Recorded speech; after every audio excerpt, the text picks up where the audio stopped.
psychologist at the Military Medical Services in Jordan, and Dr. Isa Al-Khashashni, he has just joined us actually. He is a neonatologist and a member of the Jordanian Parliament. And Dr. Ghassan Laham, he is the Chief Executive Officer of the EHS, which is many people know as Hakim. And the last but not least, of course, Dr. Muhammad Rasul Al-Kilani Al-Tarawni. He is the Secretary General of the Higher Council of Higher Health Council in Jordan, and President of the Jordan Family Medicine. So it really gives me a pleasure to welcome the team and the panelists. And I would just mention one or two things in less than half a minute. Medicine is becoming actually digital. The future of medicine is digital. That's a book that I have read actually recently, and it all talks about how the medicine is actually converting to become digitalized and become based on data. In a recent report that McKinsey actually published about 4 days ago, on the 29th of May, titled Telehealth, a $250 billion post-COVID-19 reality. And in that report, actually, McKinsey says that while 11% of patients used telehealth in 2019, the survey actually that they have done says that 76% of the people will use telemedicine, which means actually there is a huge increase in the number of people that are believing and trusting telemedicine services. And the report continues to say actually that 64% of healthcare providers, that is nurses, doctors, and others, view telehealth favorably after COVID-19 time, which means actually they are more inclined to use it. So with this very short background of the panelists and of the topic, I would like to invite each of the panelists to speak for maybe 5 minutes, and then we take another 5 minutes for another round of speaking to cover different topics and different subjects. And I would like to ask the audience if they kindly send their queries, their questions to the question and answer button that they have. I will read them in the specific part that relates to questions and answers, and I will ask the panelists to kindly respond to these questions. So my first question, or my first issue, I'm addressing that to Dr. Tarawni, to please briefly describe the healthcare system in Jordan, as it has a noble target of achieving universal health coverage. So this is an attempt to set the scene to inform what are we trying to do and how we are actually doing in terms of integrating the health services and the digital health in general, and of course telehealth. So Dr. Muhammad. Well, thank you, Dr. Najib. Yeah, sure. Good evening, all, and thank you, Dr. Najib, for the introduction. Just a small correction. I'm the ex-Secretary General of the Health Council. I retired before the COVID a few days ago. But it gives great pleasure to join this very fruitful webinar and to make some snapshots on the health system in Jordan, which is a very complex and complicated health system. It is an amalgam of three major sectors: public, private, and charitable. The public sector consists of two major public programs that finance as well as deliver service: Ministry of Health and Royal Medical Services. The other small public program, which is a university-based program, university-based hospitals. We have Jordan University Hospital and King Abdullah Hospital, in addition to the private sector. When it comes to the issue of the governance, the general health policy in Jordan is set by the High Health Council, which represent all healthcare providers and other non-health sectors. And it's set by the public health law. The government of Jordan is committed to make health service available and accessible to all, and this is reflected in national health strategy and reflected also in the national health agenda. When it the health service delivery, when we have the three different levels of providing health service. First is the primary health care. We have a very wide network of health centers in different categories. We have around 100 comprehensive health centers distributed all over the country. We have village health centers, we have peripheral health center, and maternal and child health care centers. With about 2.5 health center per 10,000 population, which is one of the best in terms of travel distance and reaching health center. The hospital, we have around 100, I think 16 hospitals all over the country. 32 of them is the owner is the Ministry of Health, around 15 or 16 is the Royal Medical Service, and around 66 hospitals the owner is the private hospital. When it comes to health human resources, Jordan has 23 physicians per 10,000, which is again one of the good indicators in the region. The same with the nurses, around 32, the same with pharmacists, dentists. So we do not have a big or strong shortage in human resources. But what we have in Jordan is a double brain drain. We have brain drain before COVID, actually, to the other centers, and we have brain drain from the public to the private sector. The health expenditure in Jordan, the total health expenditure is one of the highest in the region, 2.2 billion JD, with health per capita expenditure around $350 per capita. The health expenditure as percent of the GDP, we have around 8.5, which is again one of the highest in the region. It's a little bit the same as the OECD expenditure. The percentage of the government allocated to health is around 10%. But we have a good indicator of share of the total health expenditures out of pocket. It's around 26. The health insurance is, as you said, as I said, it's the government is committed to reach universal health coverage. So looking at the health insurance provider, we have two major programs: the civil program, which is run by the Ministry of Health, and we have the Royal Medical Service, which is a military insurance. Around 73%, according to the 2018 of Jordanian, are insured either by the civil or the military, and we have around 10 to 12% are insured by the private sector. Different sources of health financing here in Jordan. We have public, which is the major financer, and we have the private sector, and some of less than 5% is financed by the donor. Well, we have a good indicators. We have a good life health expectancy in Jordan, around 74. We have a good indicators of maternal mortality, infant mortality, and the coverage.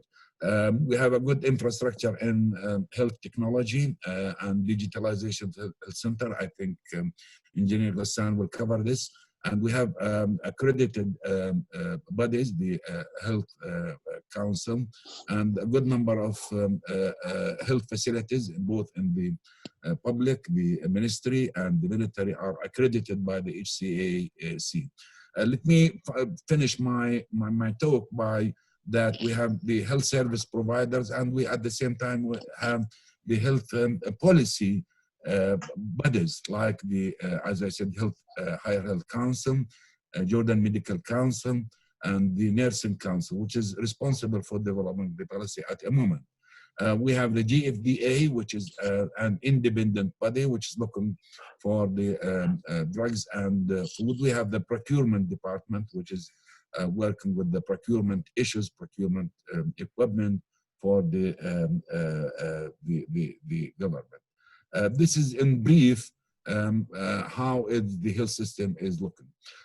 Actually, I'm finishing now that there is a high-level political commitment, and which is from His Majesty King Abdullah, that healthcare and health system is, as he said in one of his latest speech, that it's a red line, and he encouraging the government to improve and to transform the health system to be a unified health system, to keep what we reached in terms of medical tourism, in terms of advanced care that provided to Jordanian. And this is why the government is working now on reaching universal health coverage, advancing the technology, and advancing the digitalization of the health system. I think this is high spots on the health system in Jordan. Excellent, thank you so much, Dr. Tarauni. This is really fantastic, and you have laid the ground actually for the other panelists to probably cover other areas. And against this background of great achievements, great political commitment, great support by the leadership, I think we are on track to achieve good results in that. Let me move to Dr. Ghassan, Mr. Ghassan Laham, to tell us a little bit about the infrastructure that is required to run such systems in hospitals, in primary healthcare centers, and all that, and try as much as possible to focus on telehealth and telemedicine as services that might be offered in these places, using the infrastructure and using the different human resources and using the different skills available for that. Dr. Laham, I leave it for you to speak for whatever 5-10 minutes on the infrastructure and telehealth, telemedicine services in Jordan. Mr. Laham. Good evening.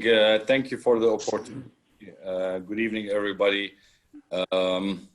Well, first of all, I'm glad that what's happening is considered as a wake-up call for the whole healthcare system in the world. So this is something that putting all of our attention to look how we can optimize, utilize technology, and make sure that we provide a better service for all patients around the world. By defining the term, if we want to talk about the difference between telehealth and telemedicine, the term telehealth includes a broad range of technologies and services to provide patient care and improve the healthcare delivery system as a whole. While telehealth is different from telemedicine because it refers to a broader scope of remote healthcare services than telemedicine. While telemedicine refers specifically to remote clinical services, telehealth can refer to remote non-clinical services such as provider training, administrative meetings, and continuing medical education, in addition to clinical services. Telehealth is a subset of e-health, which includes the delivery of health information for health professionals and health consumers, education and training of health workers, and health system management through the internet and telecommunications. And regarding the infrastructure, fortunately, and specifically in Jordan, we have a great foundation in terms of the infrastructure by having the National Broadband Network, which is a fiber optic connection connecting most of the sites and in Jordan in terms of medical facilities, whether clinics or hospitals. In terms of the bandwidth required, the development that's happening, I don't want to talk about 5G, that's very controversial now, but the 4G and the availability of internet speed is amazing, and making it like, look at our meeting today. We're having great meeting. I can hear you all well. That's with a minimal connectivity. So the investment in the infrastructure is already made. And what Hakeem did, I don't know if you're familiar with Hakeem. Hakeem has started in 2010 as a healthcare automation system. And today we have 7.5 million records, Jordanian records. And we automated more than 73% of the whole healthcare system. So that laid the foundation in terms of hardware, in terms of networking, connectivity. So plugging in solutions such as telehealth, telemedicine, it will require minimal investment in the infrastructure. But the challenge here is the change management, the cultural change, the physicians, or care providers' behavior, and the patient's behavior will change. But the need is there. And I think this is a great opportunity for Jordan specifically, with all of the advancements that we have and the information that we have, to excel in this domain and utilize what we have. Excellent. Thank you. Thank you so much, Dr. Ghassan. This is really very useful, and I'm really glad to note that when it comes to digital health, e-health, of course, it's about providing health services using the technology. So in a country, when you have the technology and you have the human resources and you have a good healthcare system, then you have the combination of that. When it comes to telemedicine, telehealth, I think it's an advanced stage where we hope we will be reaching. Sorry, one comment please, about please, go ahead. If you just compare the countries that did well during the COVID-19 and see the advancements in technologies, there's a correlation between how automated and the number of information they have. Jordan did a great job. Jordan did a great job with the support of the Ministry of Health, all the decision makers, from His Majesty, and all of the decision makers did a great job. And I believe the utilization of technology was a pillar in this advancement and in the situation. Excellent. We would like to see more of utilization, more rational utilization, more directed utilization of technology to help people achieve better health services with an ultimate goal of universal health coverage. Let me move to Dr. Imad Shara, whom I know for a long time now, and he is a fantastic clinician, and he knows a lot, and he has experience in using telemedicine services. So my question to Dr. Imad, being a clinician and being in contact with patients, and people still fear, at least some of them, the technology. They find it as a barrier between them and the healthcare provider, as a doctor or as a nurse. So my question, are machines and software replacing healthcare providers, Dr. Imad? And how this relation between the provider and patient is evolving when we start using telemedicine services? How do you see that as a clinician, as somebody who would touch patients, who would talk to patients, who would actually speak with them, not through machines? You use the machines as a tool to make diagnosis. So how do you see that? Good evening, everybody. It's my great honor and pleasure to be with you today. I actually touched very, very important point. Actually, this was a limitation for the telemedicine, since too many years. As the patient and the physician. Today, I will speak what about the physician needs and what are the patient's needs in terms of how to implement the telemedicine. So actually, what was limiting us in that one, it was that in-person consultation is still the gold standard for many physicians and patients. As physical intimacy usually allows a hands-on clinical examination and more interactive approach, and reassurance sometimes come better by physical meeting. But this, this is nowadays is being changed. And let me say, as a physician in the practice, and I have a focus and interest in the telegynecology and infertility with a unique experience in the Middle East. So that telemedicine is becoming really a game changer, particularly during the COVID-19 crisis.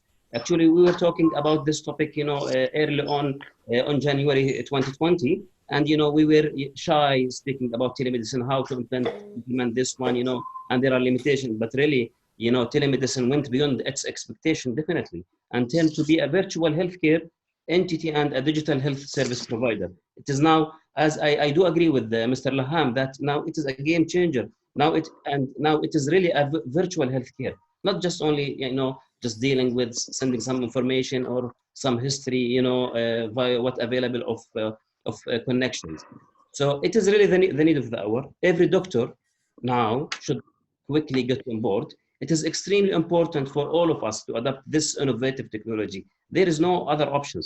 We should go with the telemedicine hand in hand. There is no other option. But let me focus about what doctors need for implementation of telemedicine. What the physician needs to implement, the telemedicine. Usually, they are scared from medical legal issues. So any application should be legislated and registered to address the medical legal issues, and this application should allow the patient to be consented and ensure the full understanding on terms and conditions. This application should be safe and confidential with end-to-end encryption, should be easy and friendly to be used. And it should allow interactive consultation with smart electronic solution of transferring once required, like e-data, e-labs, e-prescription, and reimbursement as well. So I think this is the cornerstone of the needs of the doctor. And I will be more transparent that awareness is a need nowadays, because not too many doctors, particularly if you deal with the old generations, they are not aware that we can use this one, because they are busy at their clinic and their theaters. So, but definitely, doctor knows that it is a better documentation tool. It is easier to communicate with the patient. Sometimes you can reach remote areas and you can reach better consultant levels by using that telemedicine. It is an excellent tool for peer learning and for junior physician teaching. It is very good on insurance claims and other legal issues. We have a smart theater in the Royal Medical Services, where we have live content streaming of operations and prompted instructions for the surgeon, and we guide them during their surgery. Sometimes we can ask for a second opinion while we are while we are doing the operation in theaters. So again, it is very important sometimes to avoid unnecessary admissions, because having that data. Today I am on duty, in the hospital. So they are calling me that, doctor, we will send you like the data of that. Actually, we are using the smartphone nowadays because we don't have the proper platform for that one. And so this is again another need for initiating this one. So, but doctors should be also cautious while implementing the telemedicine, because their patient should be selected before that. They should avoid the cases of trauma and emergency. They have to be sure that confidential e-filing system is available, because without filing and archiving the whole scenario, there is no benefit of that one. It's not just only show and don't record. So another important thing, that we have to be sure that the system can check the ID for both patient and care provider, because many issues will rise if we are sometimes we are dealing with like fake patient or fake doctors. So patient as well, they need their information to be stored in a confidential way. They need to be dealt with in the safety measures. They have to be aware that this one is giving them the same clinical care, which is equivalent to that one which is in person. So definitely should be cheaper, to encourage people to go for that one. And we have to rise the benefits of the telemedicine in terms of saving of time, long queues, saving money. So I think this is the things which should be considered. Nowadays, there is a new trend about telemedicine by adding algorithm and artificial intelligence, and this really would add another beautiful dimension for implementation of telemedicine. So I think the future for telemedicine, and now I think every physician should get quickly on board. Thank you. Excellent. Thank you so much, Dr. Ahmad. This is a fantastic overview, and you have raised a number of challenges actually, and a number of good practices and good things that are happening. So let me go to Dr. Isa Khashashni, who is actually a pediatrician by education and by practice, and of course he is a member of the Jordanian Parliament, so we salute him and we salute the Jordanian Parliament, everybody. And let me ask him two questions. One, and some of the audience actually are asking that. Do we have the necessary laws and regulations for telemedicine services in Jordan, including the privacy, including confidentiality, including the insurance and all that? And what really does it take to have full-scale telemedicine services in Jordan from the point of view of the patient rights and confidentiality and privacy, which means actually having a law that will fit in the other existing laws, civil laws, health laws, and civil, all of these. Do we have a law or we don't have? And what does it take actually to develop a law and to include in, so that we can actually go forward?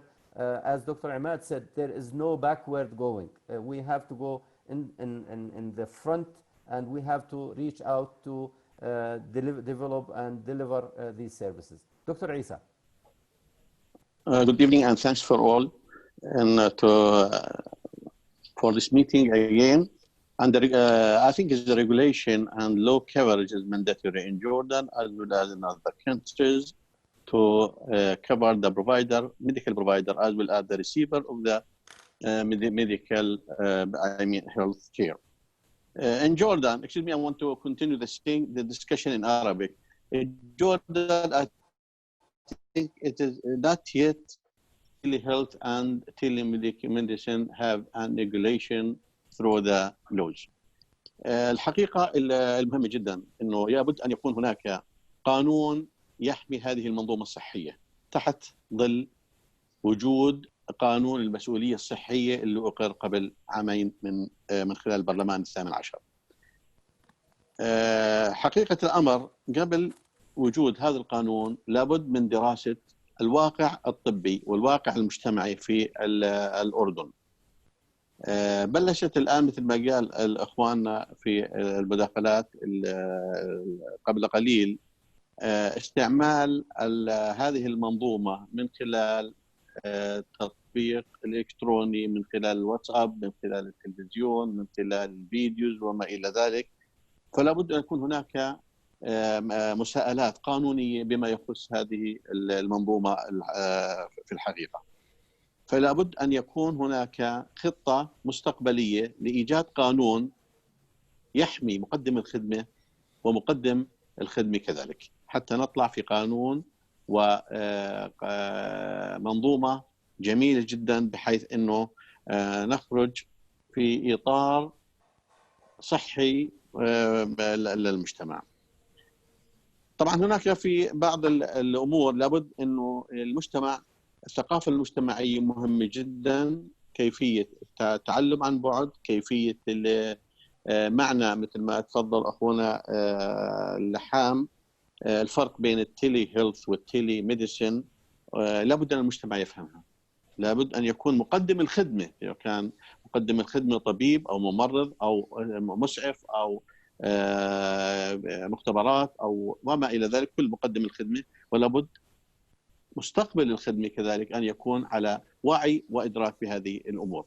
هذا يتأتى من خلال مجموعة كبيرة من الدراسات، من خلال تقديم المحاضرات المستمرة طبية أو غير طبية، وكيفية تطبيقها من خلال التيلي هيلث والتيلي ميديسين، وكيفية استيعابها لمقدمي الخدمة، بالإضافة إلى كيفية تقبلها من مستقبل الخدمة. لابد أن يكون هناك مؤتمرات طبية عالمية تطرح فيه هذه الأمور، أو قد يكون هناك مؤتمرات يخص التيلي هيلث أو تيلي ميديسين، بحيث أنه مقدم الخدمة وبعض الإخوة والأخوات يعني اللي عندهم انترست في كيفية عمل بوتقة معينة لإدراجها من خلال قانون معين. المتابعة المستمرة بما يخص هذه الأمور الطبية والتيلي هيلث والتيلي ميديسين بعد هذه المؤتمرات والمحاضرات كثير مهم. ننتقل إلى إعداد مشروع بعد ما يكون في عندنا أرضية تفهم من قبل المقدمين الخدمة ومستقبلي الخدمة. لابد هناك أن يكون هناك قانون، إعداد لقانون، مشروع قانون بما يخص التيلي هيلث والتيلي ميديسين. إعداد مشروع القانون يأتي باتجاهين. أنا عندي مثلا استعداد أني أتبنى هذه الفكرة ونعمل مشروع قانون نخرجه من خلال مبنى مجلس الأمة، يذهب إلى رئاسة الوزراء ويدخل في المجريات والتسلسلات القانونية الدستورية ويعاد إلى مجلس النواب للدراسة ومن ثم إقرار هذا المشروع. أو بالاتجاه الثاني وهو بيكون أفضل، طبعا الاتجاه الأول هذا اللي بحكي لك إياه إذا بلشنا فيه، لأنه ما يكونش الناس في عنده اهتمام، فأنا لابد إني أنا واحد من ممكن أتبناه بوجود إخواننا الحاضرين جميعا ووجود مجموعة من الناس المهتمين بهذا الأمر، لأنه low coverage is very important for health provider. عندنا الآن الاتجاه الثاني اللي خارج إطار مجلس النواب، يخرج من مجلس الأمة ومن ثم القنوات الدستورية. نبدأ بمساعدة وزارة الصحة ووزارة الاقتصاد الرقمي. نطرح هذا المشروع من خلال محاضرات، من خلال ندوات، من خلال تواجد معين بتعريف المنظومة الصحية عن فائدة هذا القانون بما يخص مقدمي الخدمة ومستقبلي الخدمة، وكيف راح ينعكس تماما على مدى تقديم الخدمة ونوعية تقديم الخدمة والاهتمام الزائد. فيبلش من عند وزارة الصحة والاقتصاد الرقمي ومن ثم ديوان التشريع، والديوان التشريع بتكون عندنا إعداد تام لهذا القانون ويعود من خلال رئاسة الوزراء إلى القنوات الدستورية، يذهب إلى مجلس الأمة، يدرس تماما بإعادة دراسته تماما والتنقيح، وممكن يتغير في كل الأمور من خلال مواد معينة تعرض على البرلمان، وعند إقرار من البرلمان يذهب إلى مجلس الأعيان، ومجلس الأعيان عند إقراره يذهب إلى التوشيح بإرادة ملكية. وأتوقع أنه من أكبر الداعمين لهذه المشاريع التنموية واللي بتهم البلد جلالة الملك عبد الله الثاني بن الحسين. فلذلك هذه الأمور مهمة جدا، ولا بد من إيجاد هذا القانون خلال الفترات القادمة. طبعا في خلال يوم يومين وشهر وشهرين هذه الأمور ما هو سهلة، ولكن يجب أن نبدأ من الآن كيفية إعداد هذا القانون وتطبيقه في المملكة الأردنية الهاشمية كما حكينا تحت القنوات الدستورية. بعيدها مرة ثانية، القناة إما بتخش من خلال مجلس النواب، أنا مستعد أتبنى هذا الأمر بمساعدة جميع الأخوة كيفية إعداد مشروع القانون ومن ثم إرساله ليعود لنا بالقنوات الدستورية. والأفضل والأدق من هذا الموضوع يجب أن يكون من خلال وزارة الصحة ووزارة الاقتصاد الرقمي بعد عرضه من خلال مهتمين أمثالكم على هذا المشروع، وبوجود ديوان التشريع الذي يشرع ويضعه في بوتقة قانونية ويعاد إلى مجلس الأمة لإقراره. هذا أنا ما عندي بما يخص which is very important law and the regulator to cover the health coverage for the provider as well as for the receiver of the medical care. Thank you. سلامك الله. Thank you very much, Dr. Isa. That's very good intervention, and of course the intervention was in Arabic, which is great, because I'm one of the biggest supporters for multilingualism, Arabic, English, French, Chinese, all that. And when I was in WHO, I was very supportive of the use of different languages. So I will summarize what you have said in English for the sake of people who are listening. Actually, we have 48 participants. Many of them are not Arabic speaking. So I will just go in 1 minute to briefly translate what you have said. Number one, it's important to assess the situation and make sure that people are actually engaged and people are aware. All the stakeholders' engagement is really important to make sure that the telemedicine services can actually be implemented and can go ahead. The other thing is, which is very important, that Dr. Isa has highlighted, is the awareness campaign. Without having people actually informed, whether they are healthcare providers or patients or other stakeholders, it wouldn't be possible. They need to understand what is it that we are talking about. Dr. Isa, we are very grateful for your leadership, and we will come to you for that. In which he said actually he will be available and he is willing to take that draft law forward in the parliament. He will adopt it and he will champion for it, which is fantastic.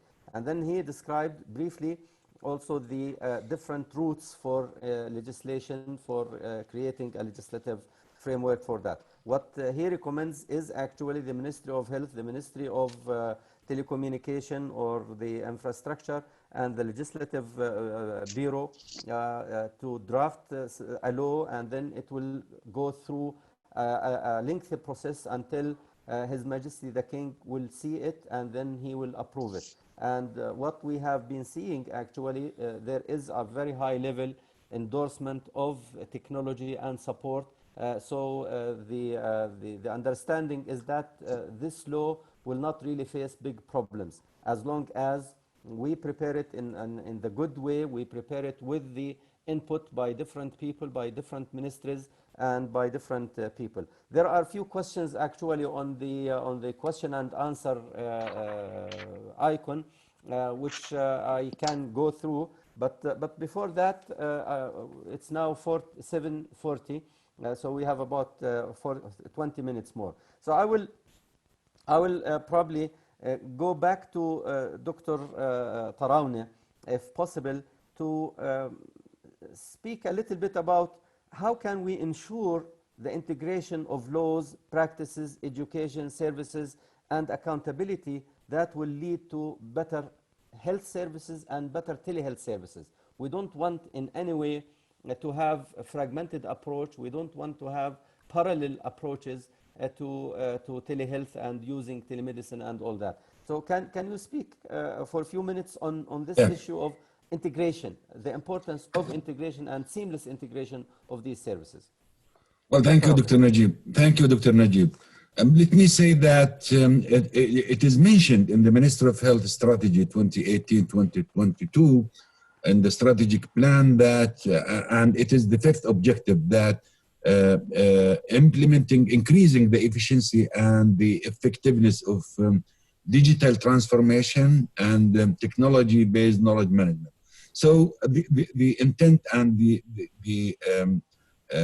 commitment is available. But the question is, what is the benefit, let me say, of integrating this kind of service, telehealth, in the health service provider? The major telehealth benefits is improved access, number one, cost effectiveness, improved quality, and there is a consumer demand. And this is what we faced in the COVID time during the last 2 months. There is a demand from clients. They want to continue their care, particularly when it comes to the chronic diseases. And there are some drivers, what we call physician key drivers, for integrating telehealth in the health system itself. It increased the patient convenience. It improved the work efficiency. It improved the physician and it allows physician to provide care remotely. And at the same time, it improved the patient-physician relationship, increased the patient safety. So there are a lot of benefits. Some of them are related to from the patient perspective, some are from the care providers. When it comes to the quality of service, which is a concern for all, there are 6 domains of quality that can be faced with introducing telehealth. One of them is the safe. Telehealth can and should contribute to the preventing harm of care. The second is timely, should reduce the barriers and delays in access to care. And this is what we have. Engineer Raham is well familiar with the clinics that we have in Queen Rania Hospital in Batra and in Al Mafraq in terms of telecardiology, telenephrology, and many others. So we can provide the care remotely. Also, the effectiveness of care, the efficient, the equitable, and the patient-centered care. So this will affect the domains of the quality of care, which is what we need. So it is a win-win way that care providers, and at the same time in the private sector, it's also a win-win. It's not only quality, it's that increase the bond between the patient and the provider, and it's an area of creating money. Yes, it's cost effective, but it will improve by the end of the day the quality and the accessibility of the service, particularly the highly specialized care. Engineer Ghassam, I mentioned here the initiative who said that the clinics, the specialist clinic that in Queen Rania Hospital, telecardiology and telenephrology, and Al Mafraq Hospital that connecting to Prince Hamza. Actually, there are a lot of studies that, and these two clinics, by the way, they are studies. What are their impact on the, from the perception of the patient? A lot of patients, they're happy with the service that they're given because it saved their time, it saved their money, it's they're traveling from a remote area to this. With the socio-economic, it is a real time and a real opportunity to work on and to use the infrastructure that we have in the country to be in a highly advanced tele area and telehealth services. Excellent. Thank you. Thank you so much. Thank you very much, Dr. Mohammed. I have a lot of other questions, but we have a fantastic audience of 44 participants actually who are registered here. And I have 18 questions and answer questions that they have raised in addition to the chat. So I will stop here the questions that I have actually and probably go to some of the questions that the audience have addressed, and they have actually they are waiting for answers from the panelists. So let me go to some of these questions and then see how can we actually utilize the time as efficient as possible to answer some of these. So this is a question to Dr. Ghassan Laham. Is the electronic health record system coordinated with the platform of telemedicine? What will happen? Would this complicate the workflow of the records? Meaning how much the Hakim is actually capable of absorbing or linking to telemedicine services. Meaning if a telemedicine service is provided to a patient in a remote area, will that be part of their medical record? How the workflow actually works? In probably 1 minute, if you don't mind, Dr. Laham. Sure. Definitely it is connected. The value of the data that we have in the electronic medical records is essential for telemedicine. For example, I am a physician examining a patient. I am in Tafile and I want to examine, or I'm a patient in Tafile getting examined by a physician in Amman. Having access to the allergies, having access to the previous problems that the patient has is something essential. So without collecting this data, you cannot actually perform. Also, from a medical legal perspective, as Dr. Isa mentioned and Dr. Tarawni, we have to document everything because now we are providing care and the liability should be there and everything is documented and you cannot remove it from the system. So yes, it is connected and it's essential to connect. And imagine, I mean, for the sake of an example, a patient is getting a psychology consultation from the best psychiatrist in Amman. How would that feel? Why does he need to go travel several hours and go back just to get that service? Still, there are certain areas where you need to physically to go. When we talk about telemedicine and telehealth, people should understand this is not something that will change the whole way of practicing. There are certain areas that, let's call it a hybrid system, where you need both, in a nutshell. Thank you, Dr. Ghassan. I have just broken my fasting, so because I'm fasting. تقبل الله. منه منك صالح العمل. شكرا. You should ask a question to keep us busy so you can eat. No, I have drunk. This is the water. My wife has been kind enough to bring me water. I have a question from Mr. Mohammed Noor, who is working for the regional office in Cairo, actually. Maybe Dr. Imad Shara can address this particular one. Is there any study in Jordan, for example, to provide evidence on the impact of digital solutions, including telehealth, telemedicine, on the performance of the health system facing COVID-19? Dr. Imad. Well, Dr. Najim? Yeah, go ahead, Dr. Imad. I think he is either muted or he's not hearing us. Yes, go ahead, Dr. يعني upon to my knowledge, there is no study. There is a running study to look at what had been implemented and what had been conducted and what kind of digital solution that had been used. I know recently the Minister of Health, from the start of the COVID, the Minister of Health used telephone call to triage COVID suspected cases, what they call there is a number to call, and it helps a lot on this issue. The other is with the medical syndicate, there is a platform, Ask the Doctor, and there are some practice in the private sector. So there is ongoing study to look at what is the benefits of this and how it is, how it's affect the COVID management and the COVID success story here in Jordan. It was a golden opportunity to introduce within the very advanced IT technology here in Jordan and IT expert here in Jordan.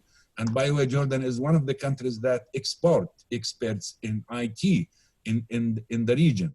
And we faced this in a very short time. A lot of platform had been developed by Jordanian IT.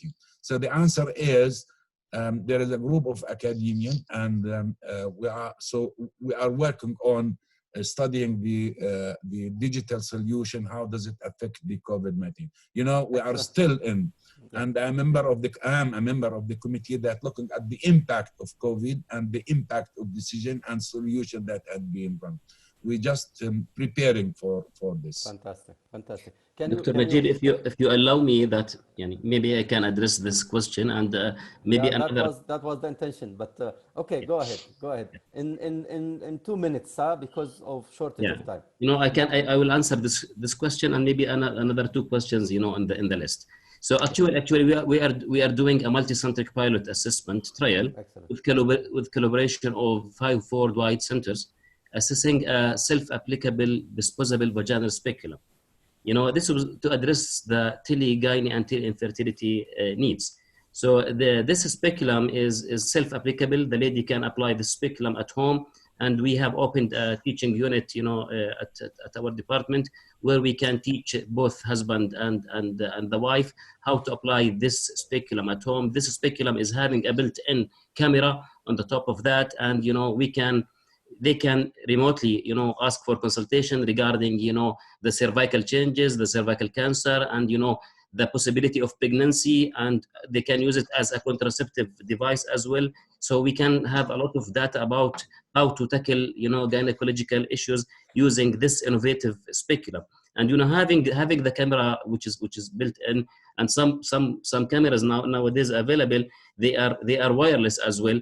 So we can come up with many solutions at home without even the need to come to the gynecologist at the clinic. And if we add artificial intelligence, and algorithm to that one, sometimes even you are not in need of consulting a doctor. Sometimes there will be. So we are working with 5 centers in the world about this innovative technology. I think by the end of this year we will having the final result. Thank you. Excellent. Let me go back to Dr. Last Ham. sentence, Dr. Najib, if you allow me. I missed, if you allow, Yeah, on go this ahead. question.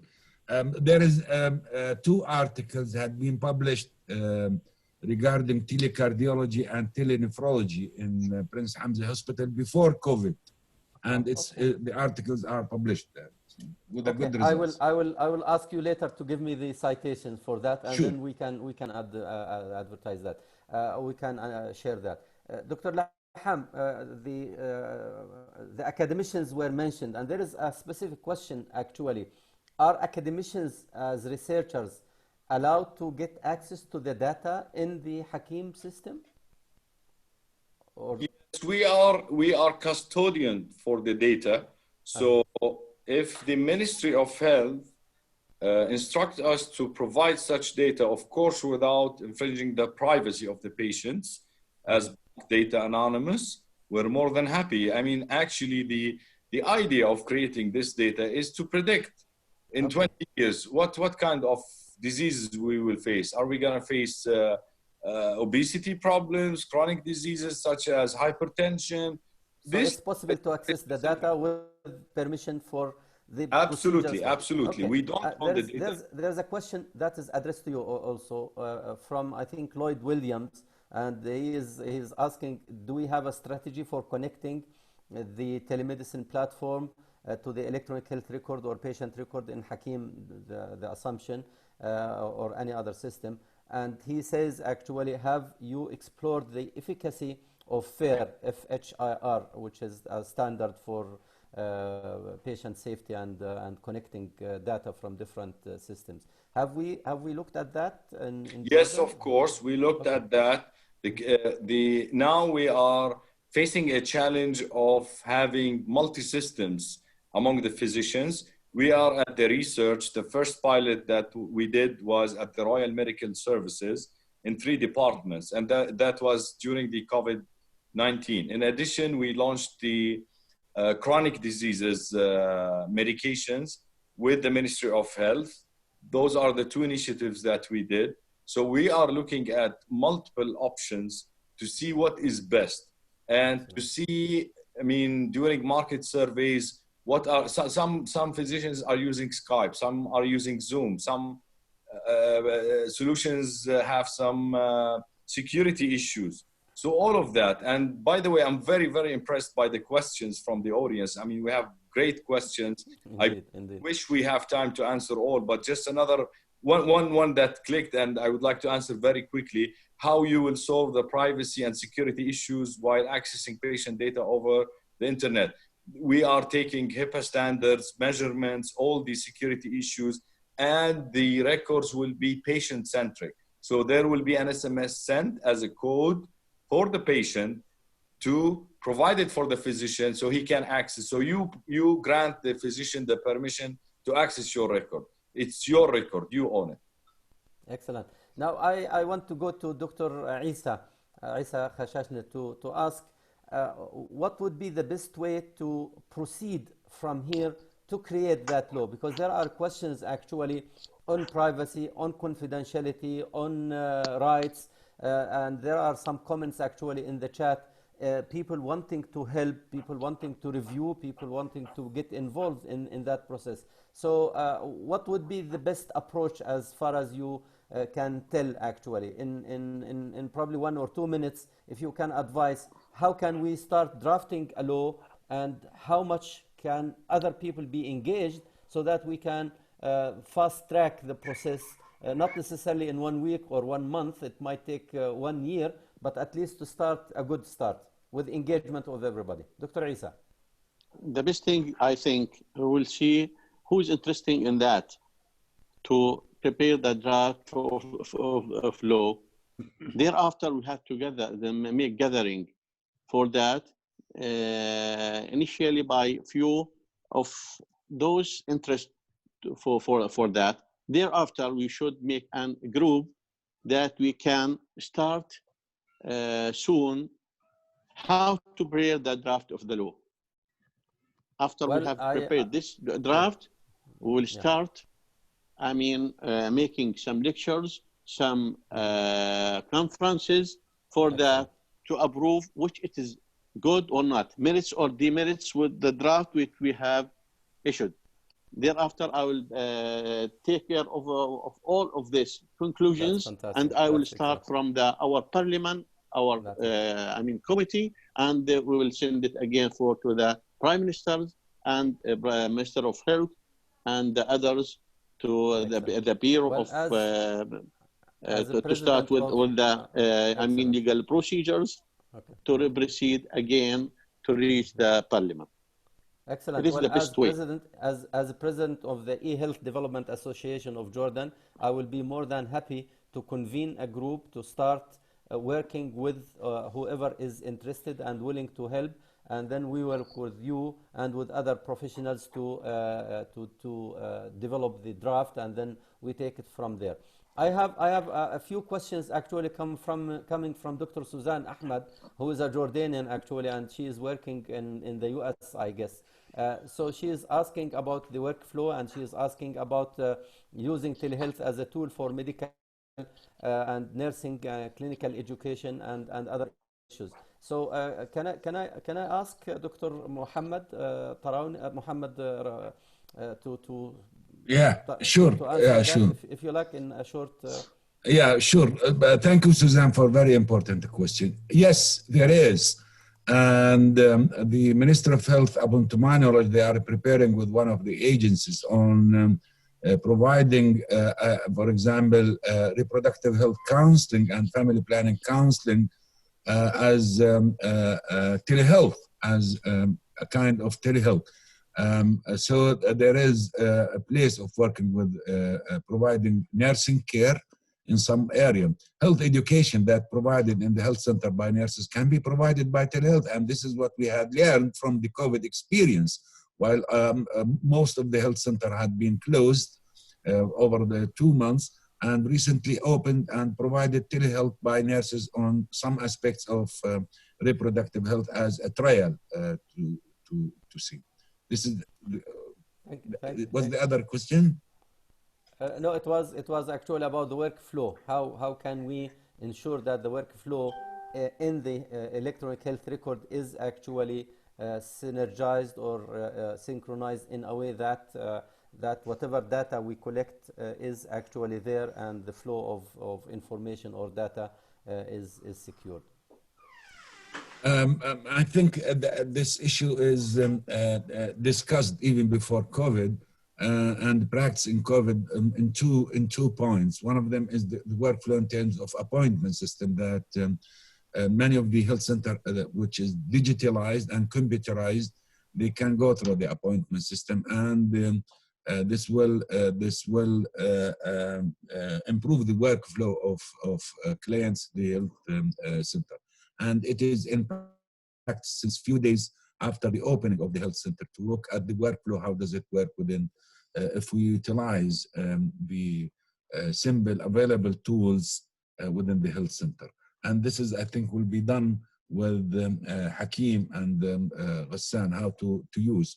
A lot of things from the available resources in the IT had been used. For example, the e-prescription had been working very well, and this again will affect the workflow, I think. Thank you. I think we are coming to the end of the session. It's 2 minutes after 8, but I don't want to sort of stop at this point without actually asking some specific questions.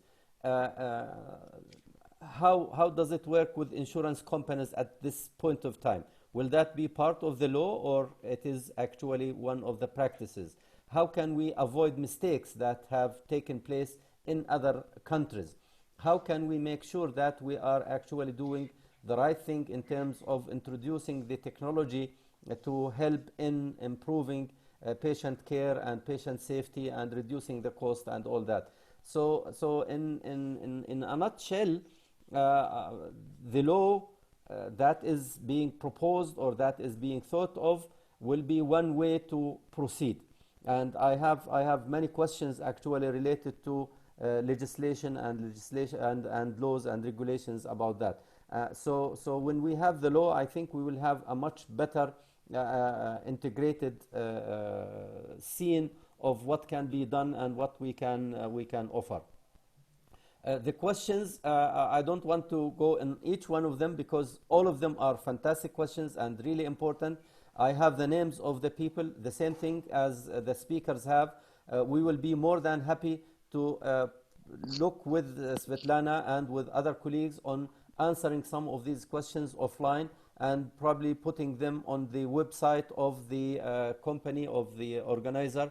The eHealth Development Association of Jordan will be more than happy also to provide the platform for the sharing of information on this issue and for development of the law. The last thing that I would like to do is to deeply, genuinely, honestly thank the audience. Number one, we have until now 40 participants of them from all over the world, and to thank the speakers, Mr. Ghassan Laham, for the fantastic and honest and clear ideas on what should be done to build on the Hakim and to build on what the EHS is doing. Dr. Muhammad Rasul Tarawna, the experience that he has over so many years, I'm not going to say how many years, but it's very clear. It's very clear that this experience is actually being utilized and being put forward to develop the sector in Jordan using the technology and using the different platforms that are available to us, and using the political support and the great leadership that we have to push forward to implement, for the sake of healthcare of the patients, universal health coverage and equity, and everybody to be included. Thank you very much, Dr. Ahmad Sharaf, for sharing true stories from the field and from the clinics that you are doing and from the work that you are actually providing in terms of providing telemedicine services. Although it's not 100% licensed, of course it's licensed within the military, within the country, but still we need the law, so I'm really grateful for that. I'm extremely grateful for Dr. Isa Khashashna for having the time to sit with us and share with us the ideas and the procedures and his experience for going forward to implement or to develop a law and then implement it. And I really feel that we are on the right track, having this conversation, having these ideas, having this experience, having all these infrastructure available to us, and it's our responsibility to take it forward. I'm very grateful to Mrs. Svetlana Ivanova for having organized this session, and for Dr. Osama Al-Hassan also for being here and for supporting the session. As I said, we will collect all these ideas, all these comments, and we will put them together and we will share with everybody so that we have a good learning experience from this particular session, which will hopefully lead us to future better services and more integrated services when it comes to telehealth, e-health, and digital health, and the rest of that. So with this, and please, Dr. Najib, the questions, if we can have them so we can answer them, they are really definitely. I will have them in one document, and in the question who has asked which question, and then forward to the 4 speakers, because I know 1 hour is not really enough to sort of go all that. And I see actually in the chat, I have so many different questions, and I have so many different ways actually of putting the wording of the questions. We will definitely, and this is an assurance not only for the 4 speakers, but also for the audience, the 40 of them, that we will share the answers and we will come up with great answers. I'm sorry for some people who did not understand fully the Arabic, I tried as much as possible to summarize, but from legislative point of view, we will work on an integrated law, and we will work on something that will be useful to the country, to the patients, and to the healthcare providers, and to everybody. We will provide some specific answers on some of the questions that have been raised. So thank you so much for all your time, and I look forward to having another opportunity, maybe through our own Zoom, to discuss this further and to go forward. So thank you so much, doctors, and I really appreciate all the time that you have given. Thank you. Thank you. Thank you. Thank you. Thank you very much.